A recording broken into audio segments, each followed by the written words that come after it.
Human resources analytics is a game changer in today's dynamic business environment. It empowers organizations to make data-driven decisions that can greatly improve their HR functions, from recruitment and retention to employee engagement and performance. In this second episode of TechTalk's HR Tech season, we delve into the HR analytics topic with our guests George Giannoulis, European expert in HR IT systems and HR data management at FANUC Europe, and Niklas Johansson, who is a manager in the People, Experience and Change team at PwC Luxembourg. Join us as we delve into the latest trends, best practices, and real-world applications of HR analytics. We also touch upon diverse methodologies from predictive modeling to prescriptive analytics, on the widespread adoption of hybrid work models, the integration of AI, and predictive analytics, but also the increasing focus on employee well-being. I'm your host, Carlos Santos, and this is Tech Talk, technology made simple over a cup of coffee.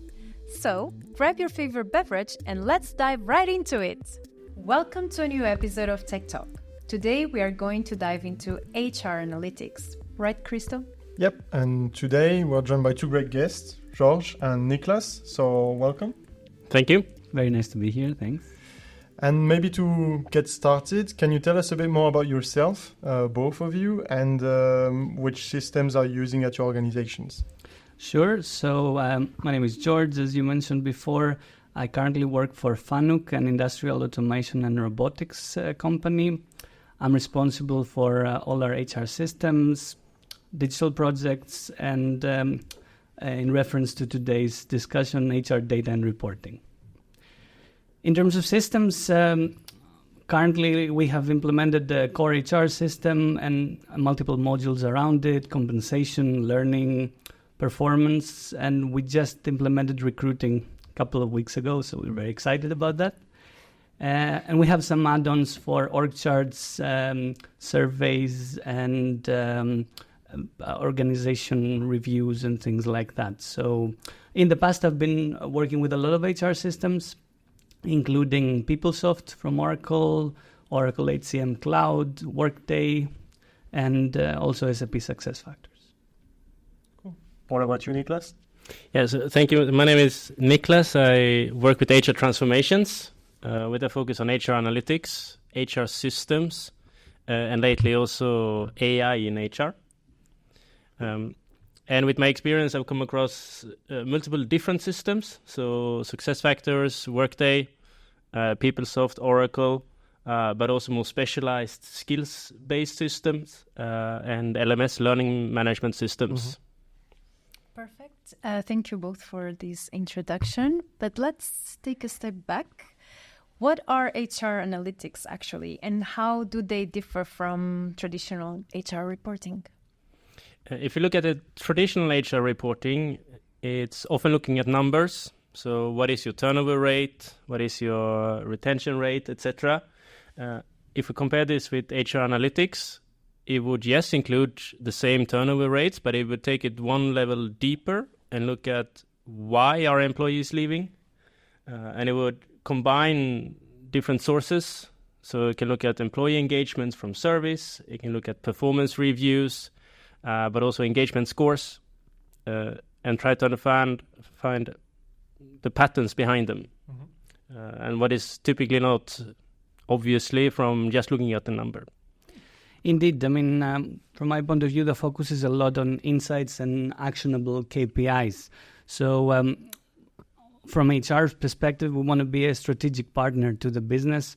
So we need the information, but as Nicholas mentioned, the detailed reasons why something happened or how can we predict next steps. Which links very well as well with our previous podcast on employee engagement. That's right. As you mentioned as well, Niklas. But maybe still going deeper, you mentioned that, of course, you work with a lot of data, but what types of data are typically analyzed in HR analytics? And how do you collect and how do you manage them? It's an interesting point. I mean, there's a lot of different types of data. I can list some of them, like aggregated personal information, age groups, gender information, distance from home to work. Also organizational data, like, of course, headcounts and things like that. Job data that have to do with full-time equivalent, functions, company seniority, management levels, and of course compensation information, salary, bonus, benefits, all this. Then again, as per the previous points we have some more insights into learning statistics, aggregated performance ratings, and goals, job requisition age, for example, for recruiting, or time to recruit, candidate, aggregated candidate information, survey results. So we try to get as much as possible as we have from different processes. But of course, to gather this information, the focus is a lot on employee self-service and or on HR input from HR. So we need to make sure that the data stays current while respecting data retention policies, GDPR. Of course. Yeah. Maybe can I add a unlisted question? Oh, Niklas is happy. I asked a similar one with on the previous episode on employee engagement, but here we talk a lot about data, about analytics, and it sounds a bit like disconnected from the people. But actually, how do you ensure that you're still connected with the people? Because in the end, we're speaking about people. It's superhuman, right? So how do you keep this connection and ensure that it's not too much of a focus on data? It's a very good challenge, indeed. Because, yes, we talk about HR analytics, it's the latest trend to include Gen AI and all the power you can do with it. But we shouldn't forget that HR is people. It's people first and foremost, and what we're dealing with is employees' happiness at work. So by engaging employees through service, doing small sensor checks, and check in with their employees is also how you engage them, and automatically gets the data that you need to drive deeper. That's exactly the point. From my side as well, we mentioned that the starting point is self-service. So the employees in the end to allow themselves to do things faster within their information in the system they provided, and at the same point they have other ways like surveys to provide information that is not tracked on employee perspective, but can get insights into how the company is performing, how the people feel, and what we can do to make it better for them. So in the end, that's what we want to do. Great. So for the employees. Cool. Great. So let's move on to predictive analytics. What role does it play in HR, and how can it be used to forecast workforce trends and behaviors? Niklas. Yeah, very good question. And I think before we dig into it is also to define what do we mean with predictive analytics and what does it involve. So definitely involves looking at past historical data, but where the predictive comes in is to find patterns through statistical models, machine learning, what we call AI today, to find those patterns that we don't necessarily see from just looking from the numbers. One example is turnover. So identify employees that are for high risk of leaving, but also to meet demands for our turnover prediction in that we can see we will have an increase in turnover due to external factors, internal factors, or employee engagement, etc. Another one is performance. So we can use predictive analytics to predict how well our employees will perform already in the recruitment cycle. So we look at different past recruitment sources. It can be from social media, referrals, etc., and draw insights. Okay, we see a pattern here that after 3, 4, 5 years, people that have had a referral, they tend to outperform other people. And that's where the power of predictive comes in HR. But it also requires a lot of good data. It requires that HR knows and they are upskilled in HR analytics, because it's advanced statistics that we were looking at. That's very interesting. And I like the idea, if I can add, that you have the data, but the data tells you stories as well. I think there's the point also on that, on predictive analytics, that it's not a silver bullet, meaning you cannot find an algorithm that works for everybody in every company. So the same, let's say, amounts of data or lists of employees, even in a very similar company, might say a different story in the end. So you have to actually keep working on your methods and your algorithms and keep seeing what's really impacting. So what's the deciding factor in the end? So that's a big point. But in the end, as Niklas said, this can be really useful if you're able to use the data that you have. And again, I assume as well it's a tool, so you have to still sit behind it and challenge sometimes the results that you get, because people are people and they're all unique, and you can find trends, but I assume they're not always like the truth for everyone, I assume. Okay, so on to the next questions. Well, it's a nice segue, because let's talk a bit about the challenges. What are the main challenges that you see organizations face when they're using HR analytics these days? I would say the data collection and accuracy is a big struggle. Also the adoption and the mindset within HR. So as Niklas mentioned, it's about being a data-driven team. So it's not easy to have the skills across the board, let's say, to do that. So we need individuals that have this background, of course. But it's also convincing the people around us that about the benefit of this. So it's not easy to convince the management, for example, for the business case of predictive analytics, because as you said, maybe it's not accurate, and it can't be, it's just a prediction, right? And of course, we struggle to keep adding more modules and functions within HR. So because we want to digitize more and more things, but then we don't have enough time to analyze the data that we have. So this is kind of the work that we have to do in between to make it happen. And I think this is a very good point, because HR still needs to do the day-to-day activities and on top manage more and more advanced analytics.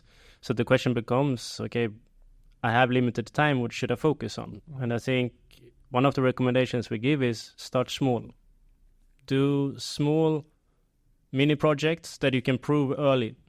Low-hanging fruits.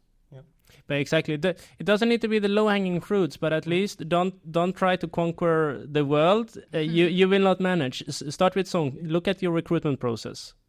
Okay, do I see any patterns here? Then move on to your turnover. What can I find out? And slowly you will build up both upskilling for your HR, but also add the adoption within the firm. Okay. To add as well to one of the challenges is often a multitude of different systems.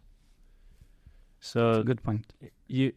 And some of them can be 10, 20 years old, and to integrate those into a top modern HR system, it requires a lot of effort. And to make sure that data quality is up to par as well with what is required for a true predictive analytics is a big challenge.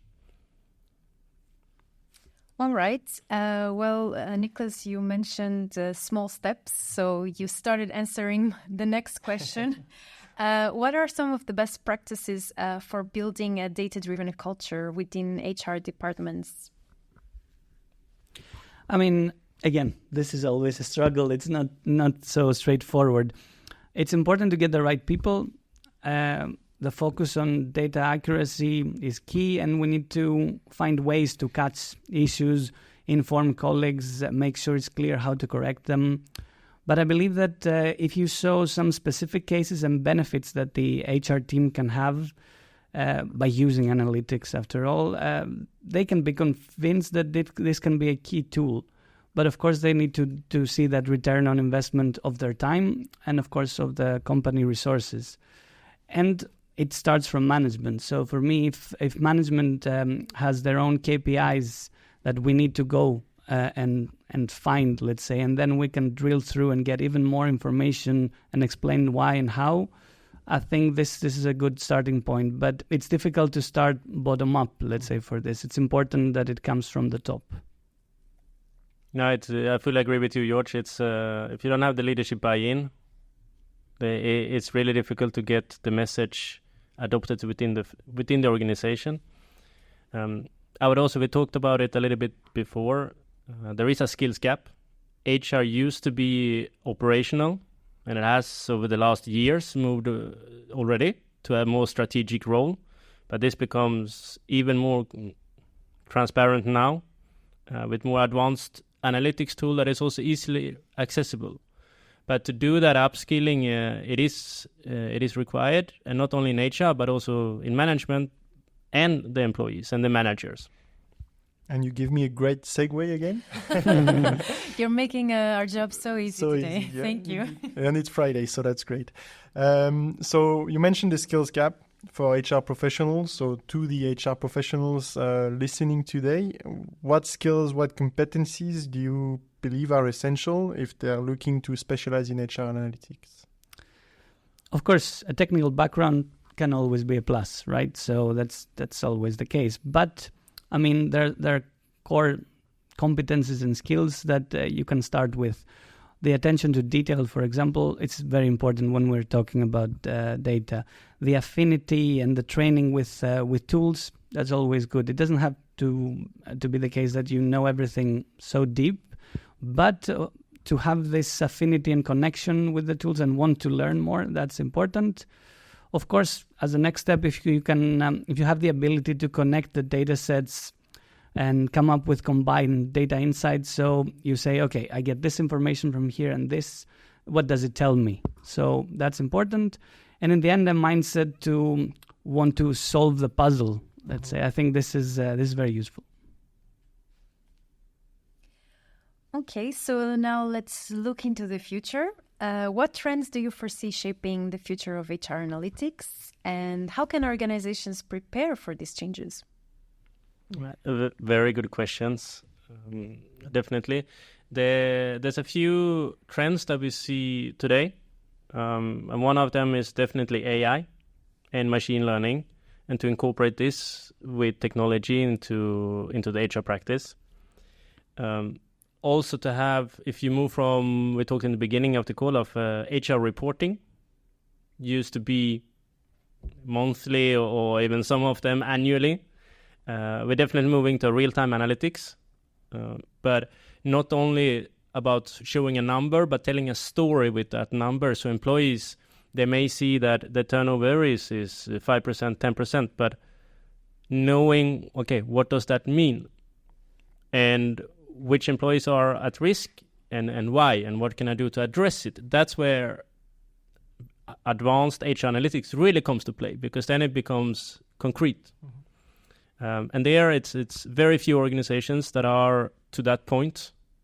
They can be for some certain areas, definitely, but across the whole HR atmosphere, I think it's something we will see coming up. Also, when we talk about AI in HR, well, we have to mention data privacy and ethics. It's unquestionable, and I would say it's a trend that already we see now, but the more and more organizations that will adopt it, they definitely need to take more effort in communicating your data privacy. How do we use AI in recruitment? How do we use it for performance reviews? Is it biased? Is it not? Is it hallucinating? Yeah, so there's a lot of questions there to be answered, not only within the HR department, but from the executive management in the organizations. The final trend I see is what we touched upon, the skills gap. Continuous learning. It's a rapidly evolving field, definitely. So, and having that upskilling mindset in the organization and continuously upskill your employees, managers, and HR is key. Great. So great trends, and of course we see AI in there because we see AI every day and everywhere. That's true. Now, but as this episode is coming to an end, and you already start sharing some trends, so I think there's some messages in there, let's say, and advices in there. But could both of you share for our listeners some advice, maybe some message that you want to leave them with to remember of this episode? Absolutely. I think for me, data insights are as great as the data you gather. So you need to make sure that you focus on this quality and accuracy. Then the other point is about not getting discouraged. So, or move this work aside. There's always something happening, a fire that you have to fight. but you should continue having it in front of you and as a core target. And of course, think big in terms of your data strategy and insights. So when we're talking about starting points, sure, you can use low-hanging fruits, but the point is about your strategy. You should do your best and go for as much as you can. I agree. It's good points, George. I would add only two things as well. The first one is invest in skills and technology. It's how you will outperform your competitors, but also how you will create that exceptional employee experience, because that's also what it comes down to. Great systems with great insights, it improves the employee experience, which improves your retention. And the last thing is, we touched upon it in the beginning, HR is still people. So you are people at the core, and what HR analytics, it's to create a better workplace for your employees and to keep that as your user story, the quest you're trying to solve every time you come up with a number or a predictive. I think it's to remember as well.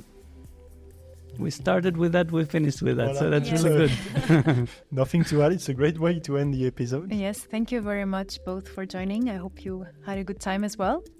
Thank you very much. It was great, thanks. Thanks. Thank you. Bye-bye. And that's all for today. This is TechTalk, technology made simple over a cup of coffee. Don't miss out on any future episodes by hitting subscribe. Thank you for listening to this episode and see you in the next one.